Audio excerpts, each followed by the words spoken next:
parce que je croyais que vous ne m'entendiez pas, c'est pour ça. Amen. Merci Seigneur pour ces temps de louange. Je crois que justement ce matin, si peut-être tu es venu en étant accablé, si tu es venu ce matin en te disant « Moi, je n'ai pas la possibilité d'être vainqueur », eh bien ce chant est là pour que tu puisses repartir de ce lieu en te disant « Si, tu es vainqueur. Tu es vainqueur. » Je suis tellement content d'être avec vous ce matin. Est-ce que tu peux justement taper un petit peu l'épaule de la personne qui est devant toi et tu lui dis « Bonjour, comment ça va ?» Et tu lui dis « Je t'ai entendu chanter. Il faut que tu fasses un album de louanges. Je t'ai entendu chanter. C'est extraordinaire quand tu chantes. Il faut que tu fasses un album de louanges. » Non, c'était extraordinaire. Moi aussi, je vous ai entendu chanter. C'était beau. C'est tellement beau d'entendre justement les louanges du peuple de Dieu. Bienvenue du coup à l'église Bordeaux République, pour ceux qui viennent pour là ou les premières fois. Bienvenue aussi, mardi soir je disais ça aussi, j'aime bien dire bienvenue aussi aux gens qui ont l'habitude de venir. Bienvenue à toi qui as l'habitude de venir. On est content aussi que tu sois là, parce qu'on aime justement que tu sois avec nous, parce que tu es important. Sans plus tarder, j'aimerais passer à la diapo suivante et vous parler de ce film que peut-être vous avez vu, ou peut-être que vous n'avez pas encore vu, mais que vous aimeriez aller voir. C'est ce film Vice Versa 2. Alors pour ceux qui ne le connaissent pas, c'est l'histoire d'une jeune fille qui s'appelle Riley, qui veut, qui va devenir adolescente. Et en réalité, le thème de ce film, c'est on va personnifier les émotions humaines. Donc on peut retrouver la joie, la tristesse, la colère, la peur, le dégoût, l'anxiété, l'ennui, la honte, l'envie ou encore la nostalgie. Et aujourd'hui, j'ai envie de vous dire, nos émotions sont devenues la plus haute source d'autorité pour nos vies. Du moins, c'est ce que la société veut nous dire. Et justement, le titre de mon message, et on peut passer à la diapo suivante, c'est « Le véritable visage de nos émotions ». Le véritable visage de nos émotions. Ce matin, j'aimerais vous dire que ce n'est pas ce que vous ressentez qui fait autorité suprême. Ce n'est pas ce que vous ressentez en premier qui est en vérité la vérité absolue. Parce qu'aujourd'hui, on vous dira « Suis tes émotions ». Suis d'abord ce que tu ressens, suis ce qui est à l'intérieur de toi. Et c'est ça qui est le plus important. Alors que, à contrario, nous sommes dans une société où on se pose tout le temps des questions. Est-ce que la poule est arrivée avant l'œuf? Est-ce que justement on a le droit de faire ceci? Est-ce qu'on a le droit de dissocier le criminel de l'artiste? Est-ce qu'on a le droit de se poser des questions sur ceci, sur cela, sur cela? On se pose des questions sur tout aujourd'hui. Et on a le droit, on se pose même des questions dans l'Église. Par exemple, est-ce qu'un chrétien peut se marier avec un inconverti? Est-ce qu'un chrétien peut participer à un culte d'une autre religion? Est-ce qu'un chrétien doit plutôt écouter sa culture ou la parole de Dieu et les enseignements de Jésus? On se pose des questions sur tout, mais on n'a pas le droit de questionner nos émotions. Alors que finalement, j'ai envie de vous dire, si, nos émotions, il faut les questionner. Et en plus de ça, si on n'écoute pas nos émotions, la société va nous dire, mais toi, tu n'es pas quelqu'un de vrai. Si toi, tu ne suis pas ce qui est à l'intérieur de toi, tu n'es pas quelqu'un de vrai. Tu es quelqu'un qui est faux, tu es quelqu'un qui veut justement coller à quelque chose ou quoi que ce soit. Et j'ai envie de vous dire, eh bien, notre société, elle essaie de ressembler à ça. Et notre société n'a jamais été aussi sombre, anxieuse ou déséquilibrée. J'aimerais vous dire quelque chose. Tes émotions ne sont pas Dieu. Tes émotions ne sont pas Dieu. Alors j'aimerais, tout comme ce film, qu'on puisse voir quelques émotions qui sont en nous, que vous connaissez bien. Et qu'ensuite, nous puissions voir ce que Dieu veut que l'on fasse avec ces émotions. Parce que justement, Dieu nous a créé corps, âme et esprit. Et il a aussi mis des émotions en nous. Et je crois que ce n'est pas pour rien. Mais je crois que Dieu veut que nous puissions mettre des mots sur ces émotions.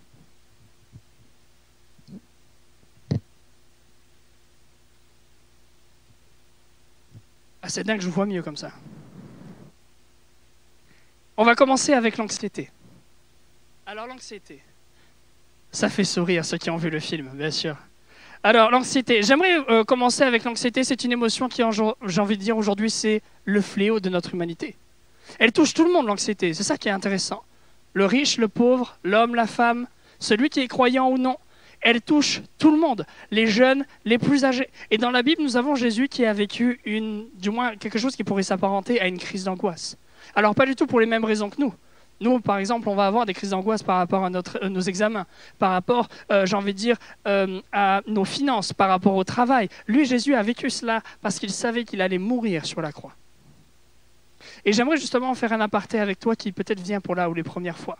Si tu n'as pas encore accepté Jésus dans ta vie, j'aimerais te dire, Jésus a fait une preuve d'amour extraordinaire sur la croix pour toi. Jésus est mort sur la croix pour qu'aujourd'hui tu puisses vivre une vie nouvelle, pour qu'aujourd'hui tu puisses vivre quelque chose d'extraordinaire avec lui, pour qu'aujourd'hui tu puisses vivre des choses puissantes avec lui, pour que justement l'anxiété ne soit plus là et que ta vie ne soit plus dictée par tes émotions, mais par lui.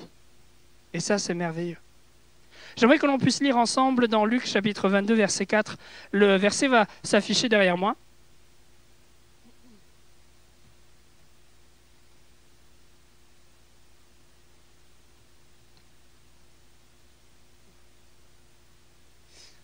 Luc chapitre 22, verset 44. Étant en agonie, il priait instamment, et sa sueur devint comme des grumeaux de sang qui tombaient à terre. Amen.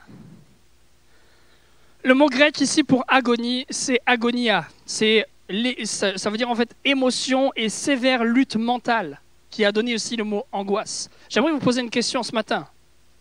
Comment est-ce que tu gères tes angoisses? Comment est-ce que tu gères ton anxiété? Parce que c'est intéressant et je me pose toujours cette question. Je me dis, mais pourquoi nous les chrétiens, quand on est angoissé ou quand on est dans l'anxiété, on se dit, je suis dans la défaite? Je suis dans l'échec. Moi, si je suis angoissé, je ne suis pas un bon chrétien. Moi, si je suis dans l'anxiété, je suis vraiment un mauvais chrétien. Je n'arrive pas à envisager une autre fin qu'une fin qui est mauvaise. Je n'arrive pas finalement à m'appuyer sur l'Éternel. Vous savez, quand Jésus a vécu ces derniers instants avec ses disciples, il leur a donné des clés extraordinaires. Et vous les connaissez. Il leur a donné ce qu'on a partagé ensemble, le repas du Seigneur, la scène. Ce moment extraordinaire, ce mémorial extraordinaire. Il leur a donné justement ce commandement nouveau.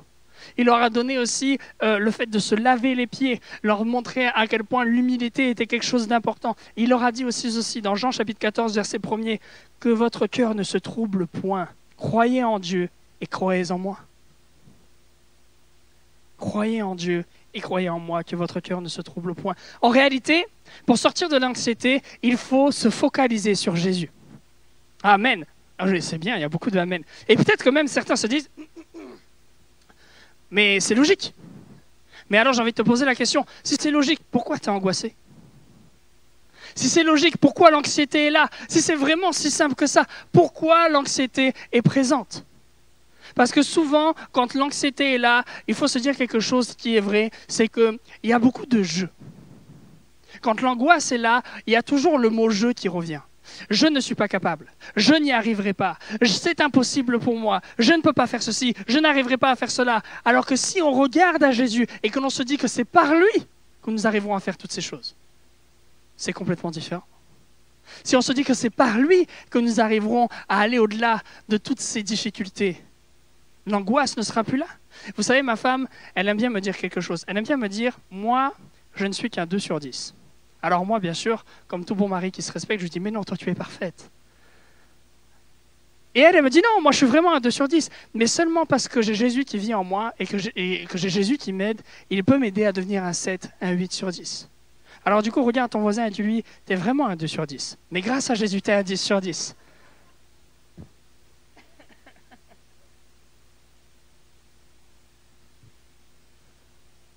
Mon frère, ma sœur, j'aimerais vraiment vous dire quelque chose ce matin. Ne soyez pas anxieux. Ne soyez pas anxieux. Être anxieux, c'est quelque chose qui va voler votre joie.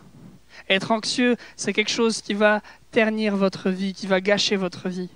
Ça va vous priver de tellement de moments de joie, de tellement de moments qui sont bons. Si l'anxiété et l'angoisse revient jour après jour, j'ai envie de vous dire, serrez ce verset dans votre cœur qui dit « Je vous laisse la paix, c'est ma paix que je vous donne. Je ne vous la donne pas comme le monde la donne. C'est pourquoi ne soyez pas troublés, n'ayez aucune crainte en votre cœur. » Jésus nous laisse sa paix. Alors tu n'as pas à être troublé. J'ai pu entendre aussi quelque chose de très intéressant et j'aimerais vous dire, soyons une présence non anxieuse. On a en fait un psychologue qui a fait une étude là-dessus, qui avait l'habitude du coup de recevoir des gens qui étaient très anxieux dans son cabinet. Et il disait qu'il essayait de faire ça, de trouver les personnes qui étaient des personnes non anxieuses dans un climat anxieux. Et il disait ça changeait tout le temps. Des fois, c'était un adulte, des fois, c'était le parent, et des fois, c'était même un enfant. Et il trouvait très intéressant comment cette personne arrivait à se sortir de toute cette présence anxieuse que les autres, du coup, instauraient dans le foyer. Et il disait, ça, en fait, c'est une véritable force. Et j'aimerais vous dire, nous, soyons une présence non anxieuse dans un monde anxieux. Que nous puissions apporter la lumière, que nous puissions apporter la joie, que nous puissions apporter la différence, parce que nous sommes enfants de Dieu. Alors, sois une présence non anxieuse dans un monde anxieux. Maintenant, j'aimerais que l'on passe à une autre émotion. On va passer à la colère. Ah, ça fait sourire certains. Ça fait sourire certains. Parlons maintenant de la colère. Alors, la colère, c'est pas bien, et on passe à l'autre émotion. Voilà. Non, plus sérieusement. On va parler des choses vraies ce matin, d'accord? Donc, la colère, en réalité, parfois, c'est compliqué. C'est compliqué, la colère. Bon, pour commencer, la colère, qu'est-ce que c'est? La colère naît généralement chez quelqu'un quand une personne se sent menacée ou a l'impression qu'on va la menacer pour lui ou pour quelque chose qui a de la valeur. La colère se traduit par des gestes, des paroles fortes de mécontentement, une respiration bruyante et de l'agressivité. Maintenant, posons-nous la question. Qu'est-ce que Jésus nous enseigne sur la colère? Dans Matthieu chapitre 5, verset 22, nous avons « Mais moi, je vous dis que quiconque se met en colère contre son frère mérite d'être puni par les juges. » Ensuite, on a Paul qui dira à l'Épître aux Galates que la colère est une œuvre de la chair, en contradiction avec justement les fruits de l'esprit qui doivent transparaître de nous qui sommes chrétiens. Cependant, nous voyons aussi à plusieurs reprises que Jésus s'est mis en colère, ou alors a été rempli d'indignation, que ce soit contre les pharisiens, que ce soit contre les changeurs du temple, et même, j'ai envie de dire, contre ses disciples. Avec, par exemple, ce moment où on avait des jeunes enfants qui voulaient s'approcher de lui et que les disciples essayaient de les repousser. Et il nous est dit justement dans la parole à ce moment-là que Jésus fut rempli d'indignation envers ses disciples. Et c'est à ce moment-là qu'il a dit « Faites venir à moi les enfants ». Nous avons aussi dans Éphésiens chapitre 6 « Si vous vous mettez en colère, ne péchez point, que le soleil ne se couche pas sur votre colère. » Alors maintenant, la question que j'ai envie de vous poser, c'est qu'est-ce que l'on fait avec la colère? Que faire avec la colère? Personnellement, je crois que la colère, ce n'est pas quelque chose de bon, déjà premièrement. Alors, la colère, ce n'est pas quelque chose de bon dans une communauté. Ce n'est pas quelque chose qui est bon dans une communauté, qu'elle soit chrétienne ou non. On voit très rapidement, et je pense que vous aussi, vous pouvez le voir, que ce soit au travail ou même au sein de l'Église, la colère attire généralement au sein d'un groupe de la division, des crises, des tristesses et de la peur. Personnellement, je crois que nous ne devons pas être en colère contre des personnes, mais contre des situations. Je m'explique. Éphésiens chapitre 4, verset 31 nous dit que toute amertume, que toute animosité, que toute colère, que toute clameur, toute calomnie, toute espèce de méchanceté disparaissent du milieu de vous. En réalité, la colère ne doit pas être au milieu de nous. En réalité, la colère, c'est quelque chose qui ne doit pas être présente dans l'Église. La colère est, comme je vous disais, un mécanisme de défense contre une potentielle menace sur quelque chose auquel on va mettre de la valeur, quelque chose qui est important pour nous. Alors peut-être que pour vous, ce sera votre service dans l'Église.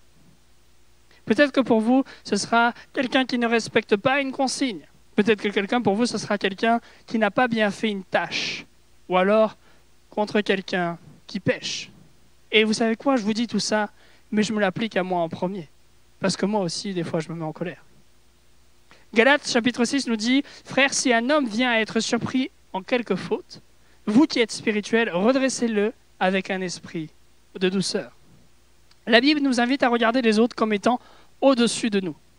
Alors, personnellement, je ne crois pas que c'est pour que nous soyons en colère avec les uns et les autres, mais pour que, justement, nous soyons tous égaux et que nous soyons tous remplis d'humilité et que la colère ne soit jamais utilisée pour asseoir une quelconque autorité. Jésus n'a jamais repris sévèrement, même j'ai envie de dire, un pécheur. Il a parlé toujours avec vérité. Il a toujours parlé en donnant ce qui était vrai, en parlant de la parole de Dieu, en disant ce qui est mal est mal, et ce qui est bien est bien. Mais il ne l'a jamais repris avec colère. Mais par contre, ceux avec qui du moins ceux qui ont utilisé le nom de Dieu, ceux qui ont utilisé même la loi pour faire du mal aux autres, et ceux qui ont utilisé même tout cela pour créer d'autres religions. Et Jésus parfois s'est énervé. Dans la Bible, nous retrouvons d'autres personnages qui se sont mis en colère quand il s'agit de perdition humaine, quand il s'agit de toucher à la divinité de Dieu. Moïse face au veau d'or, Samuel devant Saül, Néhémie devant la cupidité du peuple de Dieu. Et cette colère, le dictionnaire biblique nous dira que c'est une colère qui est sainte et juste.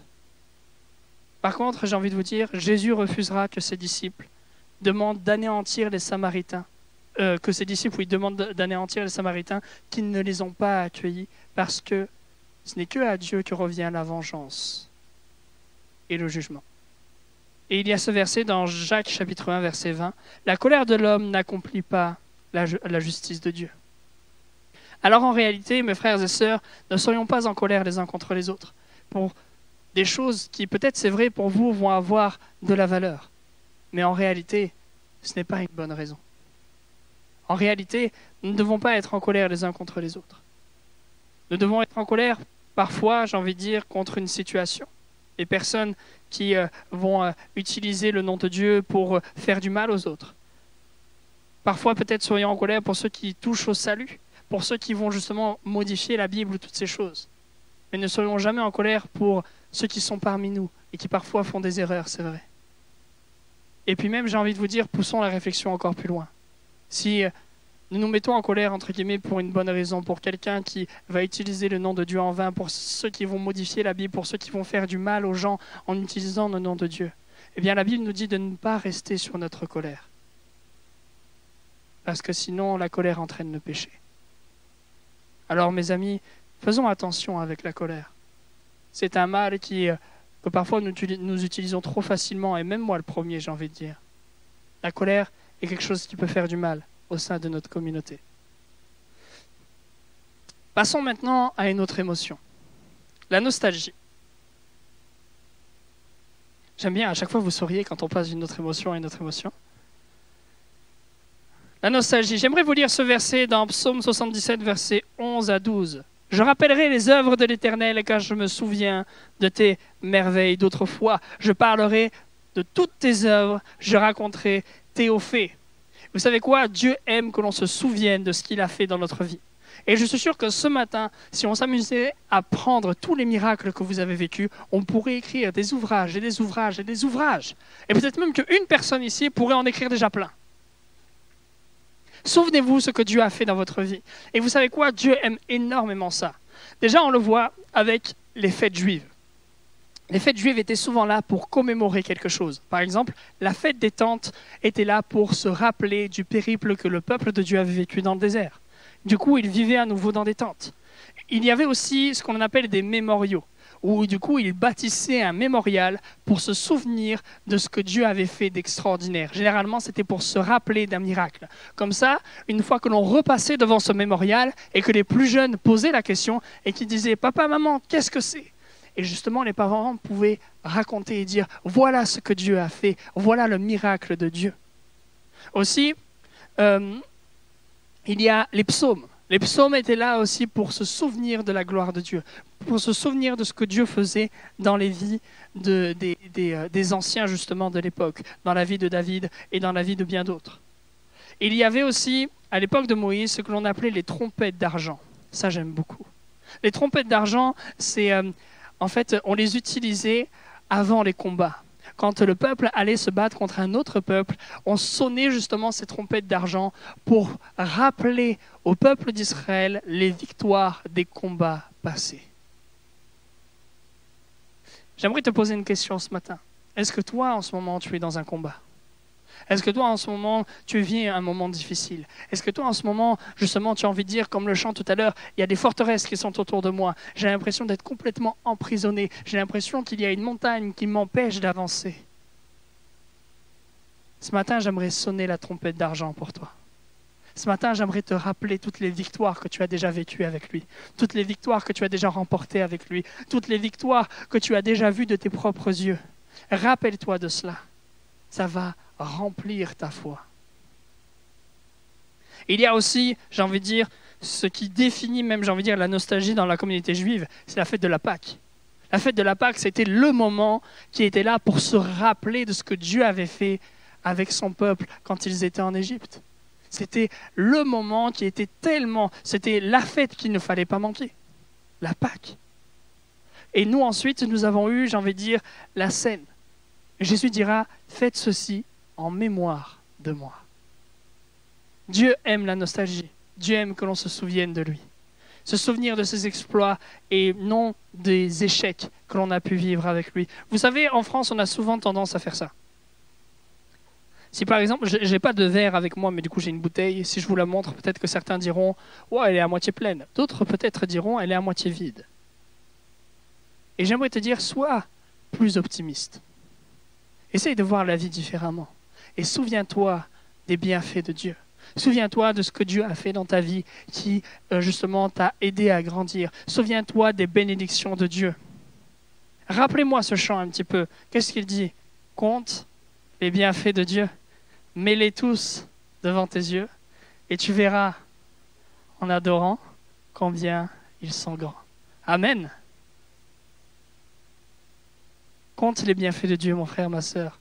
Rappelle-toi à quel point ils sont précieux pour toi. Souviens-toi de ce jour où Jésus est entré dans ta chambre et où il t'a visité, où ton cœur justement a été rempli de sa présence, et où même peut-être tu as versé des larmes, où tu t'es mis à genoux. Souviens-toi de cette réunion peut-être d'église, de ce culte, de ce rassemblement où Jésus est venu toucher ton cœur d'une façon particulière. Souviens-toi de ce jour où Jésus t'a guéri. Souviens-toi de ce jour où Jésus t'a délivré d'une addiction. Souviens-toi de ce jour où Jésus t'a délivré d'une relation toxique. Souviens-toi de ce jour où Jésus t'a délivré de toutes tes angoisses. Souviens-toi de ce jour où Jésus t'a prévu justement quelque chose d'extraordinaire dans un événement particulier. Il est venu, il t'a prévenu.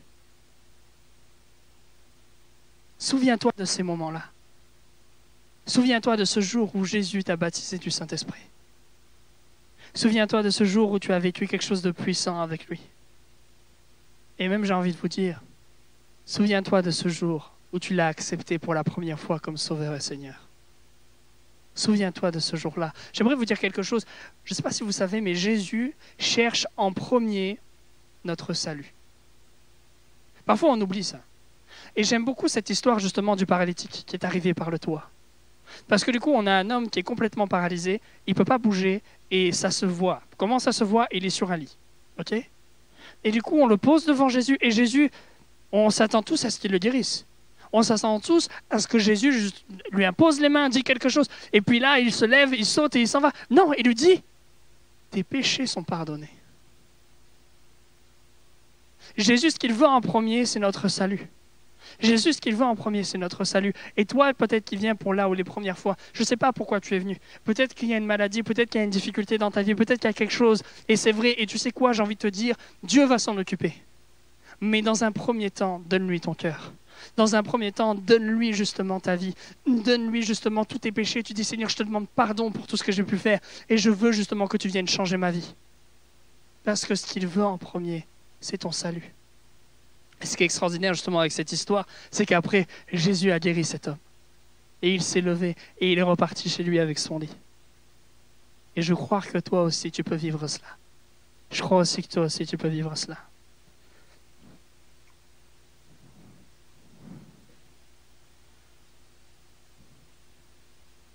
On va parler de la joie maintenant.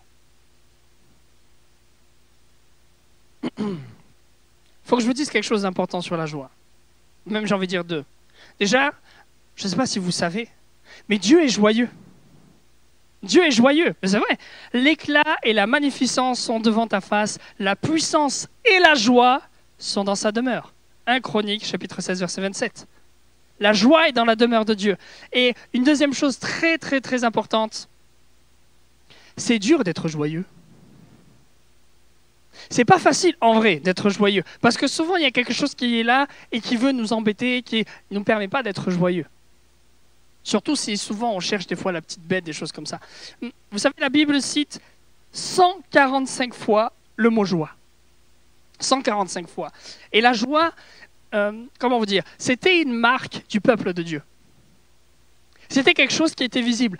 Quand on regardait tous les peuples qui étaient là autour du peuple de Dieu, quand on s'arrêtait sur le peuple de Dieu, la seule chose qu'on pouvait dire sur eux, c'est qu'ils étaient joyeux.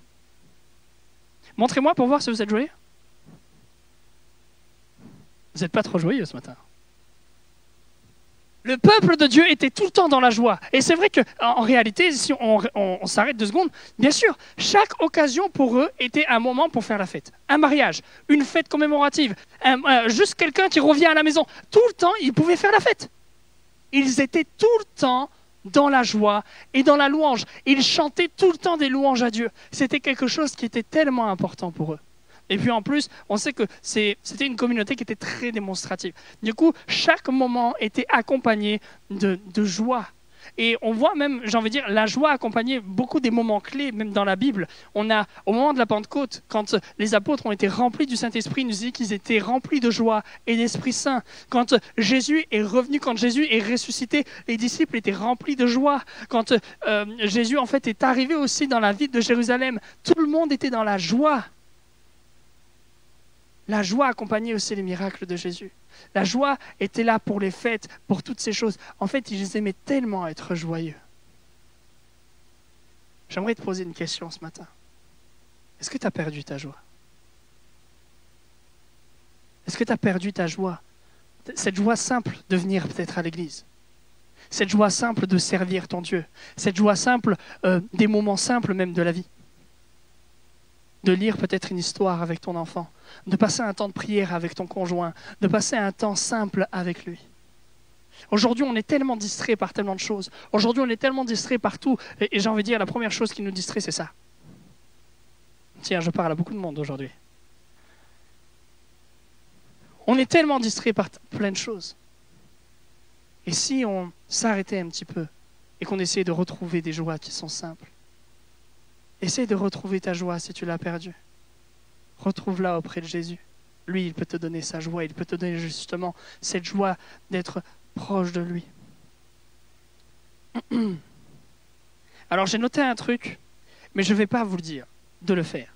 Parce que j'avais dit, fais-les pousser des cris de joie et fais-les bondir de joie, parce que c'est écrit plusieurs fois dans la Bible. Mais c'est vrai, en soi. Plusieurs fois, on peut dire, il bondissait de joie, il criait de joie, et c'est extraordinaire. J'aime entendre justement des cris de joie pendant qu'on est dans la louange. À la jeunesse aussi, j'aime entendre des cris de joie quand nous sommes dans la louange. Alors sois joyeux. Quand tu viens à l'église, c'est ici que tu peux montrer, j'ai envie de dire, encore plus ta joie. C'est ici que tu peux montrer ta joie. La Bible nous demande quelque chose de très particulier en plus. Elle nous dit d'être toujours joyeux. Soyez toujours joyeux. C'est un peu particulier parce que des fois on a envie de dire, mais Seigneur, c'est compliqué d'être toujours joyeux. Surtout quand on passe par des mauvais moments, quand c'est pas tout le temps propice ou quoi que ce soit. Et pourtant, Dieu nous demande d'être toujours joyeux. Je crois qu'il y a une puissance dans la joie. Je crois qu'il y a quelque chose de grand en fait quand du coup tu te dis, mais là c'est la joie du Seigneur qui est en moi. J'ai envie d'être rempli de sa joie. Je n'ai pas envie de me laisser aller par toutes ces autres émotions. J'ai envie d'être rempli par lui. Soyez joyeux d'être différent. Parfois, on oublie qu'on est différent. Et on oublie que c'est une force. On oublie que c'est quelque chose qui est extraordinaire. Alors, mon frère, ma sœur, sois joyeux. Si tu es jeune et que tu es célibataire et que tu es encore vierge, sois joyeux. Si tu es jeune et que tu es marié et que tu as l'impression que tu es le seul à être marié dans ton groupe d'amis, sois joyeux. Si justement tu as une vie, j'ai envie de dire, financière qui est différente des autres, parce que toi, du coup, souvent tu viens donner à l'église, tu viens donner ta dîme, sois joyeux de ça. Tu viens donner ta dîme, sois joyeux. Tu as une vie financière différente des personnes qui sont autour de toi. Parce que toi, tu n'investis pas dans quelque chose où tu te dis, ben là, ça va forcément me rapporter de l'argent ou autre chose. Toi, tu investis dans le royaume de Dieu. Sois joyeux d'être différent. Sois joyeux d'avoir une vie complètement différente des autres. Et ne sois pas accablé plutôt de te dire, moi, je suis chrétien et du coup, je ne peux pas faire ceci, je ne peux pas faire cela, je ne peux pas faire ceci. Non, sois joyeux plutôt d'avoir une opportunité de liberté avec Dieu. Sois joyeux d'être complètement libre avec lui. Ensuite, comme vous le savez, la joie est un fruit de l'esprit. Galates chapitre 6 nous montre cela. Et elle ne doit pas se laisser affecter par les circonstances. La joie est quelque chose qui doit transparaître de chacun d'entre nous. Contrairement à la colère, où c'est quelque chose dont on a parlé tout à l'heure, où c'est pas quelque chose qui doit être visible. La joie, au contraire, c'est quelque chose qui doit être visible. Comme je vous disais tout à l'heure, le peuple de Dieu, quand on les regardait, on se disait, tiens, ils sont joyeux. Il faut que vous aussi, quand on vous voit dans la rue ou au travail, il est joyeux, lui. Hein. Elle, il y a de la joie qui transparaît. Il faut que ce soit un fruit qui témoigne justement de votre attachement à Dieu. Il faut que vous soyez joyeux. Par contre, il y a quelque chose qui peut facilement, entre guillemets, éteindre votre joie. C'est le péché. On oublie parfois que le péché peut avoir un impact sur nos vies. On oublie que les compromis peuvent justement être des portes ouvertes. Et c'est subtil parce que au début, ça ne va pas réellement éteindre de suite la joie. Mais au fur et à mesure, vous allez vous rendre compte que vous allez être différent. Et même plus que ça, vous savez qui va vous le dire en premier? Votre entourage. Ça va pas bien en ce moment? Qu'est-ce qui se passe? Tu fais souvent la tête, tu es souvent irrité. Et on se rend compte que finalement ta joie est partie. J'aimerais te poser la question, est-ce que ta joie est partie justement à cause de quelque chose qui est là? Et tu le sais. Généralement, on le sait. On n'a pas besoin de dire, ah mince, je me rends compte que je suis en train de pécher. Non, on le sait. Quand le compromis est là, on le sait. Maintenant, j'aimerais te dire, est-ce que ta joie est partie à cause de ça? Est-ce qu'en ce moment, on te pose des questions, on te dit, mais ton comportement est différent, qu'est-ce qui se passe? J'aimerais te demander ce matin, dépose ça au pied de Jésus. Dépose ça au pied de lui. Que tu puisses ressortir de ce lieu en repartissant avec la joie. Que le péché, justement, soit détruit. Ne lui laisse plus de place.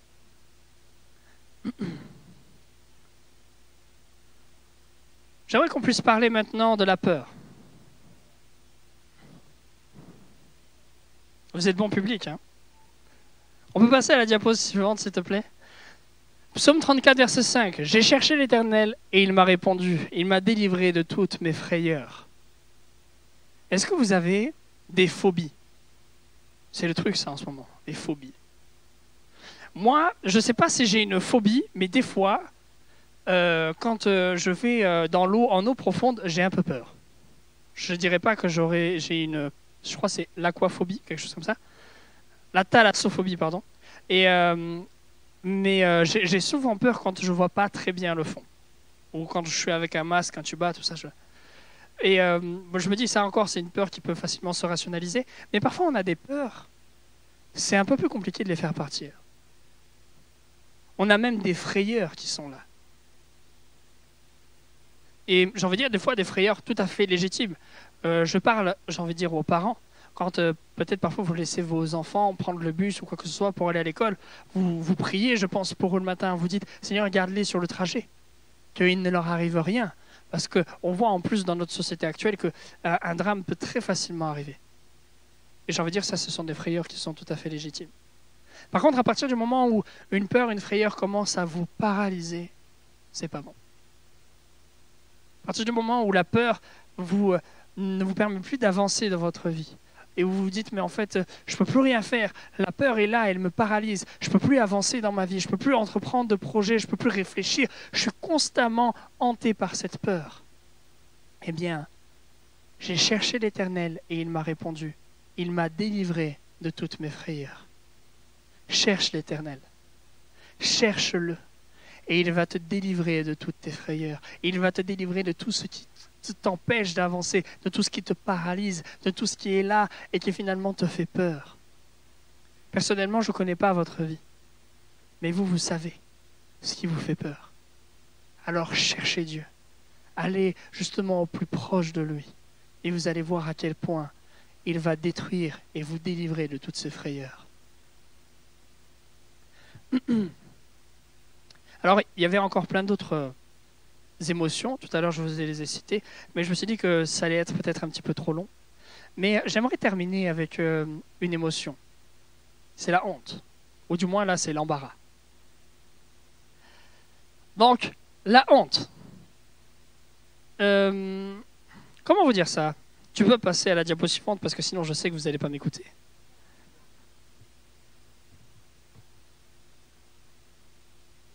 Je vais inviter les musiciens à revenir, s'il vous plaît. Et comment vous dire ça? Mardi, j'ai parlé de la honte. J'ai parlé de quelque chose de très intéressant. Et je ne savais pas ça quand j'ai pu du coup étudier ce passage. J'ai été un petit peu surpris. Déjà, j'aimerais vous parler des réunions du mardi, les amis. Il faut venir le mardi. Vraiment, on passe des moments extraordinaires. On a des moments bénis, des temps tellement puissants dans la présence de Dieu, où justement la parole de Dieu est prêchée, on a des temps de louange. Et vous savez qui manque? Il manque que vous. On a besoin de vous le mardi. C'est tellement bien. On passe des moments bénis. Vous savez quoi? La jeunesse est présente. On a aussi les personnes on a nos aînés qui sont là. On a les personnes qui sont dans la vie active. Mais on a aussi besoin de toi.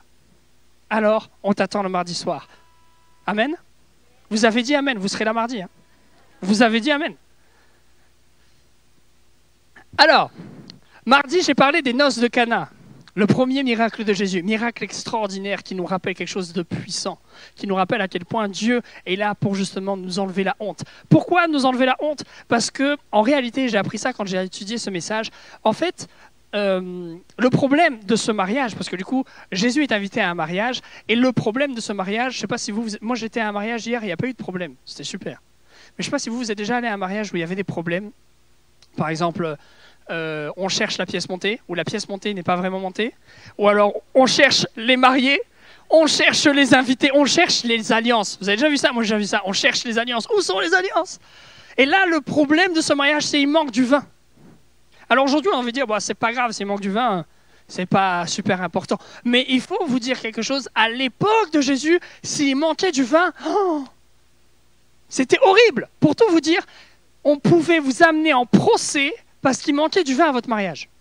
C'est dingue. Vous allez voir un juge et vous dites, il manquait du vin à son mariage, je veux l'amener en procès. Et le juge disait, coupable. C'est dingue. Et en fait, du coup, ça pouvait apporter toute une honte, toute l'opprobre sur la famille de l'époux et sur l'époux. Donc, en réalité, quand Jésus a fait ce miracle, c'est pas un miracle anodin. C'est pas quelque chose où on se dit wow, c'est extraordinaire, Jésus a changé l'eau en vin. Non, en fait, Jésus a retiré la honte sur cette famille. Maintenant, j'aimerais te poser une question. C'est quoi ta honte? De quoi as-tu honte aujourd'hui? C'est quoi qui est là et qui tu me dis ça j'ai envie de le cacher. Faut que personne ne le voie. J'ai honte de ça. De quoi as-tu honte? J'aimerais te dire une nouvelle extraordinaire. Jésus, il peut cacher ta honte. Jésus, il peut enlever ta honte. Et ça, c'est extraordinaire. Ça, c'est tellement beau. Alors, comme je vous disais tout à l'heure, je ne connais pas vos vies. Et peut-être que là, vous êtes en train de réfléchir et vous dites, mais de toute façon, c'est impossible. La honte qu'il y a en moi ou le péché qui est là, Jésus ne peut rien faire. J'ai envie de te dire, bien sûr que si, Jésus peut faire quelque chose. Mardi soir, justement, je leur disais ça. Donc là, je ne peux pas vous le montrer, je leur avais montré quelque chose. Le schéma moléculaire de l'eau. Vous connaissez tous, c'est H2O. OK pour tout le monde? Je n'ai pas le schéma moléculaire du vin. Mais c'est quelque chose de beaucoup plus compliqué. Il y a du carbone, il y a de l'hydrogène, il y a de l'oxygène, il y a plein d'autres atomes. Et pourtant, Jésus, il a fait ça. Il a changé de l'H2O en vin. C'est impossible. Vous demandez à un chimiste, il vous dit, bon, on ne sait pas faire. Et Jésus, lui, il l'a fait. Alors si toi, actuellement, tu es en train de réfléchir et tu te dis, Dieu ne peut pas faire ça. Dieu ne peut pas changer ma honte. Dieu ne peut pas changer ma honte en victoire. Dieu ne peut pas changer mon péché. Dieu ne peut pas détruire mon péché. J'ai envie de te dire, tu te trompes. Parce qu'on a donné tout pouvoir à Jésus. Que ce soit sur le ciel ou sur la terre. J'aimerais que nous puissions nous lever, s'il vous plaît.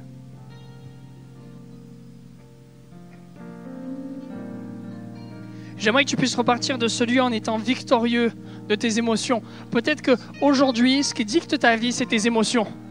En ce moment, toi, tu es dicté juste par ton anxiété. En ce moment, tu es dicté seulement par ta colère. En ce moment, tu es dicté seulement par ta honte. Tu es dicté seulement par ta peur et toutes ces choses qui sont là. Eh bien, j'ai envie de te dire, tu as la possibilité de vivre une vie nouvelle. Tu as la possibilité de ne plus être dicté par tes émotions. Tu as la possibilité de ne plus mettre tes émotions au premier plan, au premier tableau, mais de mettre en premier la personne de Jésus. J'aimerais que nous puissions tous fermer les yeux, s'il vous plaît. Et j'aimerais te proposer de vivre quelque chose avec Dieu aujourd'hui. J'aimerais que tu puisses vivre une expérience particulière avec lui. Et tout à l'heure, quand on priait avec le groupe de louanges, je priais et je disais, Seigneur, je veux que tu bénisses les gens qui ont l'habitude de venir ici. Parce que souvent, on pense aux nouveaux et c'est super et on aime trop vous avoir avec nous. C'est trop bien d'avoir des nouveaux. Mais les gens qui sont là depuis des années et des années, on les oublie. Les gens qui sont là depuis des années et des années, j'ai presque envie de dire, désolé, on ne prie plus pour eux. Moi, je suis content quand on a des gens qui me disent « Moi, ça fait 25, 30, 40, 50 ans que je suis dans cette église. Waouh ! C'est trop bien. » J'aimerais justement que toi, qui viens depuis des années dans cette église, qu'aujourd'hui, tu puisses ressortir avec quelque chose de la part de Jésus. J'aimerais que tu puisses ressortir de ce lieu avec quelque chose de la part de Jésus. Parce que toi, tu es tellement important. Et je veux plus qu'on t'oublie. Alors si justement ce matin, tu veux être touché par la grâce de Dieu, si tu veux justement laisser toutes tes émotions négatives, si tu veux laisser la place à Jésus dans ton cœur et dans ton âme, je t'invite juste à venir sur le devant et on va prier avec toi.